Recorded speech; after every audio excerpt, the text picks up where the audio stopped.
Okay, I think we're good. All right, I think we're up and running. Make sure everybody's happy. All right, doing a little bit different here for Friday. So welcome to Old School Lunchtime Live for your Friday afternoon. We'll talk about the weekend.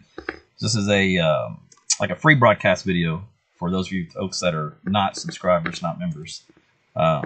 Just kind of give you a heads up what's coming. If you have been a member or subscriber, then obviously you've been getting all the content throughout the last couple of weeks, and we'll continue to do so as we go throughout the spring season. But just want to kind of give everybody a little preview of what's happening. So thanks for tuning in. Thanks for joining me. This will be really short. It took longer to get this thing set up than it's going to be to talk about it. That's all right. So just making sure everybody's good. I think they are. Okay, so yeah, we still have storms, right? Here in Oklahoma, but also across the country, especially across Arkansas and Dallas, from there eastward to Louisiana, and then up toward Kentucky, Tennessee. I mean, there's been a lot of flooding, east once you get toward Arkansas, etc. So that's not going to change any. Unfortunately, we're kind of stuck in this pattern. The upper level low won't come across Oklahoma until Saturday night, Sunday morning, and that'll put an end to this wet, rainy, stormy pattern that we're in. So that's the issue that we have here going for us right now. So that really hasn't changed any, but for those folks that didn't know, now you know. All right, so what's going to happen? Well, for the remainder of today, we got this off and on clouds, occasional showers. The bulk of it should move east and northeast with time and get rid of the heavy stuff. Now, we were probably going to see another round tonight and tomorrow morning, just like the last couple of mornings. You might get woken up, if you're a late sleeper, with some thunderstorms, and some of those could be have some hail with them, but we're gradually lessening the size of the hail, which is good news. Most of the models have about an inch or less in diameter, so nobody wants that giant hail in the middle of the night. So that's just a sign the atmosphere is kind of running out of juice, instability here in the cold sector, which is kind of where we are in Oklahoma and North Texas and Northwest Texas. But eastern Texas, from around Tyler up through southeast Oklahoma, say around McCurtain County, up into Fort Smith. From that line east is where you're going to have your tornado threat for today and this evening. Now, conditions are there. They're a little lower in the magnitude than they have been earlier in the week, but they're still there. So flash flooding also, pockets of hail and wind, your standard typical stuff for severe weather. Now, the timing on this is going to be anytime mid to late afternoon is when things got to get started. They're in eastern Texas, just east of Dallas-Fort Worth. And then there's a little boundary just east of you, so be forming along that boundary and then points east. Now, that boundary will gradually ease a little bit to the east every hour. So again, no threat for tornadoes in the Dallas-Fort Worth area. But once you get to like Tyler, for example, or Shreveport, Texarkana, yes, you are underneath the area for tornadoes. Same thing for McCurtain County, Idabel. You guys are underneath the area for tornadoes up around Fort Smith, Arkansas, and then Little Rock. So that's kind of a sweet spot. That's kind of like the corridor where that's going to be for the remainder of later today. I'll keep an eye on things, but I also have my weather app, AT's Weather to Go. It is free. It's on Apple and Google Play. It will predict those tornadoes ahead of time. If you haven't seen the posts I've made, I gave you an example where the person got 20 minutes extra time that a tornadic storm was coming before a tornado warning came out, and that's invaluable. What are you going to do with that extra time, right? So just check it out. It's AT's Weather to Go. You can use it across the entire country, so you can tell your friends and family about it. It's not just in Oklahoma; it's everywhere. Okay, so with that said, we'll get, again, another round of some storms tonight, tomorrow. Luckily, the good news is the tornado threat's lessening with time, and it's shifting more east, and also just kind of turning into more of a flash flooding event, really, once you get east of us. Southeast Oklahoma, still several inches of rain to go, so probably about 3 or 4 on top of what you've already had. So, again, that could cause some additional problems with flash flooding there. Okay. Then, like I said, the whole system comes through. Believe it or not, it'll be cold enough for some snow with it. We've talked about this all week, so it shouldn't be a surprise to you. But there'll be snow across the panhandle of both Texas and a little bit in Oklahoma and New Mexico. It's kind of coming across western Texas and then kind of zipping northeast across the I-44 corridor. So basically from southwest Oklahoma to northeast Oklahoma Saturday night. All right, now, key is most of you will be asleep when this happens. So when you wake up, you'll be like, did it really snow? Because our ground temperatures are 55 degrees. So, through the math to find out that doesn't mean that snow's going to last that long if it sticks. So we are looking at probably enough significant moisture to produce some good snow for a brief few hours. Now, the models right now I'm leaning toward they kind of bring this thing in vertically stacked and kind of dump it, if, perfect world, right over central Oklahoma. There's a little give and take. Some models favor the east side of Oklahoma City. Some favor the west side of Oklahoma City. Others right smack dab in the middle. All right.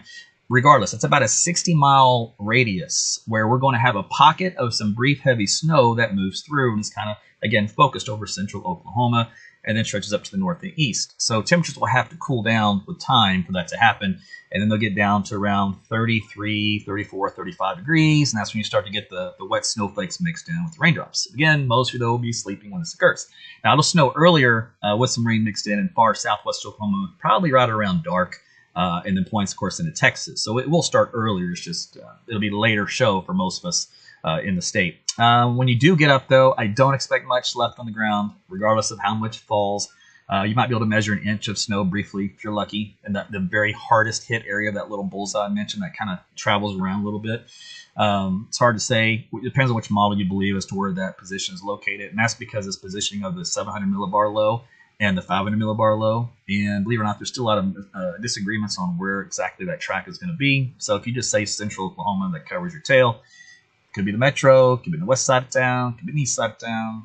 Either way, it won't last long when you get up if it hadn't already melted. Let's put it that way. But it'd be cool to see. And it has snowed just this time of year, no problem. We've seen it snow in May, believe it or not, several years ago. I had a picture of it. It was insane. Thought the world was coming to an end. But let's see. So that's the deal with that. Of course, there'll be a light freeze and a frost part on many areas of the state come Sunday morning and also Monday morning. So if you've been planting early, like most of us have, you need to protect those plants because they might get bit a little bit. All right. The winds will be light and skies should be clearing. And so you should have a little bit of problem there. Just depends on how quickly that system moves out for Sunday, for Saturday night and the Sunday morning as to whether or not you have any, clouds removing from your area. So probably more likely western Oklahoma. And what you really need for frost is clear skies with those light winds.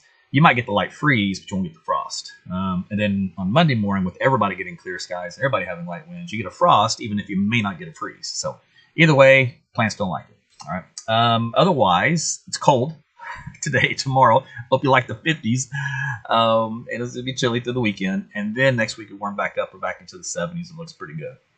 So that's kind of going to give you a heads up. Again, I expect if there's any tornadic activity for today, it's confined to about 3 o'clock to around 5 o'clock time window, roughly, in southeast Oklahoma, far southeast Oklahoma, mostly just McCurtain counties we're talking about. And that is because there's a boundary there that should kind of get effectively scooted to the east and pushed to the east a little bit as the rain comes down. So it's not necessarily like a cold front, rather as a cold pool, which is just generated from the storms themselves and the cold rain that comes out of it, acts like a mini front, and that forces that effective front further to the east. Well, when that happens, that removes your low-level shear as far as your vectors at the surface, which helps to limit your tornado threat and stabilize that lowest level just a little bit. So you just kind of get more heavy rainfall, whereas the tornado threat is now east of you into Arkansas. So basically southwest Arkansas, you have a lot longer of a window for this because that boundary will not keep going very far, just nudges it just a little by little. But regardless, keep heads on up top, keep on top of the weather down there, just in case you do have some tornadoes in your area, and that goes for the rest of Arkansas as well. And that's through the evening and to early overnight period. My app again will work for you as well there. AT's Weather to Go. It will alert you for those tornadoes developing. I think that was about all I wanted to say. Appreciate everybody that has become a subscriber and a membership on all the platforms, from YouTube to TikTok to Instagram to Facebook. I can't get Twitter on board. They're turds. X is not wanting to cooperate. If they do, I wrote them a letter. I did the old snail mail. We'll see if that works. Their online stuff doesn't work. I have yet to get a response. I think that was like 3 weeks ago. So maybe they'll grant me some special permission, but if not, it's okay. You can follow me on the other platforms. You get a subscription there as well. You can check my website, aarontuttle.com. And I may be doing something in the future where I do broadcast live through my website again, like I used to back in the day, because there is a lot of different platforms where you're trying to go live all at once, and that can be problematic sometimes, as I'm finding out. So I need to always have some backups and alternatives, just because you can never guarantee. These guys, they get hacked, they get bot attacks, DNS attacks or whatever. They get taken down, their servers go offline. So there's always a failure point somewhere. So you always have to have redundancy built into anything that you do. So social media is not always guaranteed. So if I can keep my web server going up for you, then obviously that'd be a good alternative for you there too, to keep getting weather information. And so when you do subscribe and you are becoming a member, then you will get access to all of my live tornado content, my tornado coverage, and my live forecast discussions and some other content that I post, which you only get, little bits and pieces of that still on the public free side, like today, for example. But that is it for me. I appreciate all of you guys that have tuned in, TikTokers. Love it. Guys, great to see you. Thanks for joining in on TikTok as well. Appreciate you. A lot of you joined up there. It's a fun platform. It's fun. I didn't mess with it much during the day because we all thought it was going to get banned. So I said, well, why bother? But then that all blew over, and so TikTok's here to stay. So I'm good with that. And that's it. So you guys have a great Friday, great weekend. Again, keep an eye on the sky down there in southeast Oklahoma and the rest of Arkansas, eastern Texas from Tyler onward, northwest Louisiana, up to around Missouri and southern Illinois, that whole area, for more tornadoes later on today. Just hang in there. All right, you guys have a great rest of your day, and we'll talk again soon. Okay.